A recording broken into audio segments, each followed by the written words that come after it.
Alright, here goes nothing. Welcome to the new series, Where Will It Drop Us? This is a random start. I have no idea what's going to happen. But welcome to the Long Dark Interloper.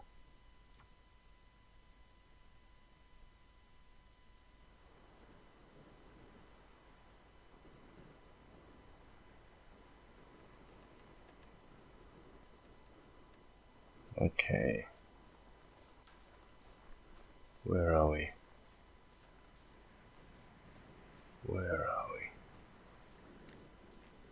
Oh, right by the lighthouse. Minus 36 degrees C. Okay, we've got to be quick. First thought is cattails. There really aren't any cattails on this area. Second thought is there might be something up in this little area here, this hidden away area. Let's go and check it out. If we don't find anything, at least we get some sticks. We're going to take a condition hit. We're going to get very, very cold. That's okay. Let's see if we can find anything. Okay, so we found a carcass. We can't get anything off it right now. Excellent, survive the outdoors. That's a great find. Some basic snacks. And some wood. I do believe that if we start a fire next to that carcass, we'll be able to harvest it, so let's do that straight away. Oh shit, no matches, of course. Alright, we can't stay here. We will have to head for a building. Let's go for the lighthouse. It's going to be risky. The mine will be just as good a place to stop, especially because it has coal. Coal is now a lifesaver. It's not going to be that cold yet, I suppose, but relative to the clothes we have, it's going to be pretty fucking cold regardless. Okay, so risk of frostbite already, and remember that frostbite leads to permanent damage, so I think we will head for the lighthouse. We'll see if we can find any clothes and matches. Matches are priority number one. Until we can start a fire, we are screwed. So it's early morning. 13 hours of daylight left. Welcome to the new series, by the way. Thank you to all of you who contributed ideas. I will be playing Interloper until we die. Be that as long as it may. I'm going to try to play the game in 3 basic phases. The first is the sort of acquisitive phase. So you try to collect everything you can, and the main thing we need to do is get tools. Tools and a bow. And then we're going to move on to the sort of consolidation phase. And that means we're going to be gathering lots and lots of resources. Stockpiling them and just building a big sort of safe reserve backup bank of resources, if you like. Let's just check if there's anything in here. Might be some matches. No. Anything in the back? No. Okay, now this is the risky part. But let me just tell you about phase 3. Phase 3 will be the sort of longevity phase. So that's where we try to just stick it out as long as we can. And at that point, I will probably explore much more of the game. That will be the sort of going out and seeing everything the map has to offer. But I'm going to be more practical in this series in the first 2 phases, because I am going to try to last as long as I can in Interloper. This is actually the second time only that I've ever played Interloper as a proper playthrough. The first time I ever played it was in my last series on YouTube. I've never played it by myself, so I'm not going to pretend that I'm the best at Interloper. I'll say right off the bat, someone like Geltaz is far better than I can ever hope to be So I'm not going to try and claim to be the best, not even close. But I am going to go as long as I can go. And hopefully you pick up something along the way. Shit, we're still freezing. Fuck. Let's see if we can find some clothes. The other thing I'm going to be doing in this series is reading out real life stories, survival stories. That was a suggestion from one of my subscribers, and I think it's a great idea. So I have another window open. You can't see it obviously because I'm recording this, but I have a story of a guy who was mauled by, what was it, a black bear? I'll come back to that anyway. But yeah, I want to try to include... Ooh, emergency stim. That's pretty good to get so early. No matches though, unfortunately. We're going to have to sleep if we want to warm up, because it looks like we're not going to have found any clothes. I'll just double check that we don't actually have any matches. No. So we're a bit screwed until we find some. But yeah, the other thing I'll be doing is reading these real life stories. I'll try and do one per episode. And I'll throw that in when and where I can. But I've never tried that before, so we'll just kind of bear with me. We'll see how that goes. Maybe we'll need to kind of practice how that works. I'm just triple checking. Fuck. Okay, no matches. That sucks. No matches, no clothes. That's a crappy little entry. We're going to get a bonus of +5 there. I reckon we're going to have to sleep. I'll just check there's no more. Yeah, there's literally no more clothing we can... So we can't cook up any water. Crap. Alright, let's just warm up. I'll go for 2 hours sleep. I guess we're going to have to... Crap, we're going to have to head to another building. Desolation Point's actually a pretty tough place to start. I'll go for another couple of hours.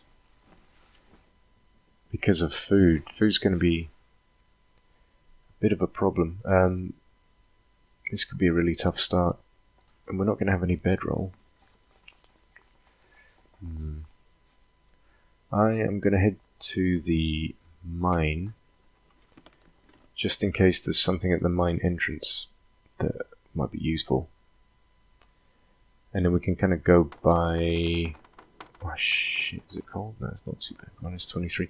We can go via the church. Risk of frostbite? What are you talking about? Frostbite risk 1%. Frostbite risk 17% on my hands. Fuck. So we just can't. Fuck. We just can't stay outside. This is crap. This is crap. Until we find some matches, we're in a really, really bad situation. Just because of where we've started. This is a tough old spot to be starting your game. Just zero resources. This is... I'm not going to complain about it, but this is the place where people come after they've loaded up with stuff and they want to get weapons. The positive side, of course, is that we're in a spot where we can craft our tools. So maybe, if we are lucky, we can make this work for us. Let's take a look. Anyway, the story I'm going to read you today is called The Mauling. And it's about a guy called Brent Prokolevich. So this is a guy, he was 49 years old. He was bow hunting by himself for moose in Western Ontario in Canada when he was charged by a 300-pound black bear.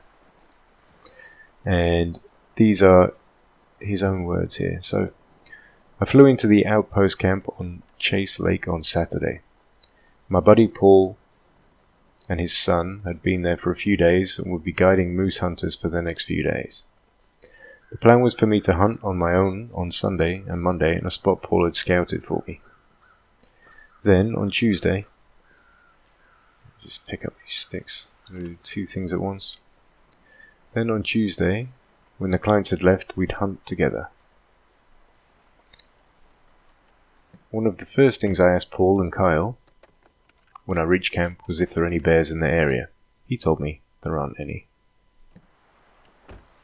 Okay, let's make our way up to the mine. Just grabbing as many combustible materials as I can. I saw no moose during my Sunday hunt, but I did get a cow to call back. I decided to leave my scent rag out overnight, hoping the scent would fill the area. The conditions when I returned in the boat Monday morning were perfect. A fog hung in the cool air, and the wind had died, so my calls carried a long way. In front of me was a dried-up beaver pond, littered with dead poplars, leaving me with a clear shot if a moose wandered in. Let's just grab these guys. And quickly get into the cave. We're going to be very cold by now. Let's just get inside. Okay. In front of me was a dried up beaver pond littered with dead poplars, leaving me with a clear shot if a moose wandered in. I got into position and readied my bow and arrows. I made my first cow call at 7 AM and followed up every 50 minutes until 8:30. That's when I heard movement in the willows, 33 yards away. As soon as I saw the top of the animal's back, I knew, shit, it's a flipping bear. He was big, about 300 pounds. He didn't see me at first, but when he did, our eyes connected immediately. Get, I yelled. But he never budged until he came at me. Okay, I'll just pause the story there and let's just concentrate on what we're doing. We're not going to be able to get down here. We have, again, no matches. And I came here just hoping that we might find something. Matches we could use, but we haven't got that. So I'm parched and I'm hungry. There's nothing I can do about it. We're just going to have to leave, and we're going to have to take more of a condition hit. More frostbite risk. We are stuck in a shitty spot.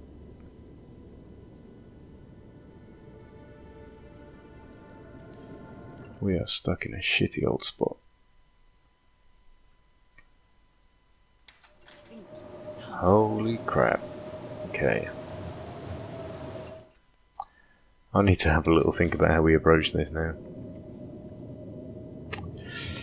Crap. What do we have? No matches. No way of making fire whatsoever. No clothes. We can't go through the mine.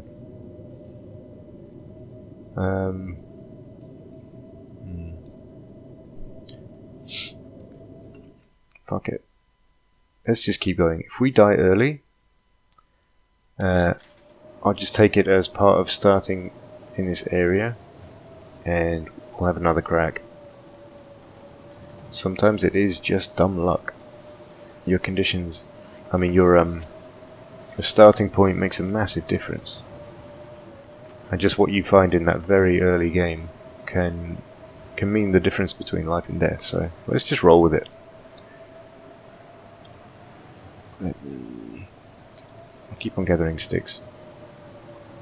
We'll know within an episode or two if we're going to die.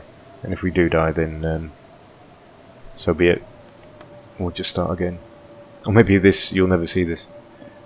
If we die so early, it's a bit of a crappy start, so we'll see. Back to the story. This isn't happening, I thought. I grabbed my bow. This can't be happening. I nocked the arrow. This is happening. I fired a prayer at 8 yards. I raised my left arm and he locked onto it. We fell to the ground.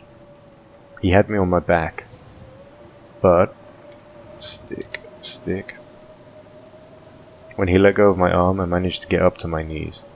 Then I heard this crunch on my neck. The bite to my arm I hadn't really felt. This to the neck I did feel. I kept yelling, and at one point I had a flash of my 17-year-old son, Brady. I'm a single dad and I've been raising him since day one. I wasn't going to leave him to live by himself. Something in me snapped. I'm not dying like this. Okay, let's pause it again. I need to concentrate on this little area here. This isn't good, boys and girls. Let's pray we find some matches in here. And there's no wolf. Obviously we can't stay here because conditions are going to be too harsh. We could end up losing the vast majority of our condition in the very beginning of the game. And that would suck. Yeah, this is a pretty brutal start. I'm just going to I'm going to start taking some risks now and running through areas I wouldn't normally run through. So we now need to get over to the Riken, and it's literally a race against time right now, so our condition is just going to be dropping. I'm not even going to bother picking up sticks or anything anymore. We're at serious risk of frostbite, permanent damage through frostbite, and actually finding the Riken is going to be very, very difficult in this weather too. This is tricky. Okay. Let's get to the Riken, and then we'll continue our story. But for the moment, let me just concentrate. I really need to think about where I am going here, because I'm just going to have to kind of feel this one out. So I think this is the kind of corner where the Riken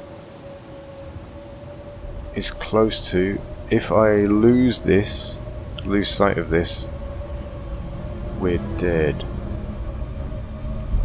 So, am I about...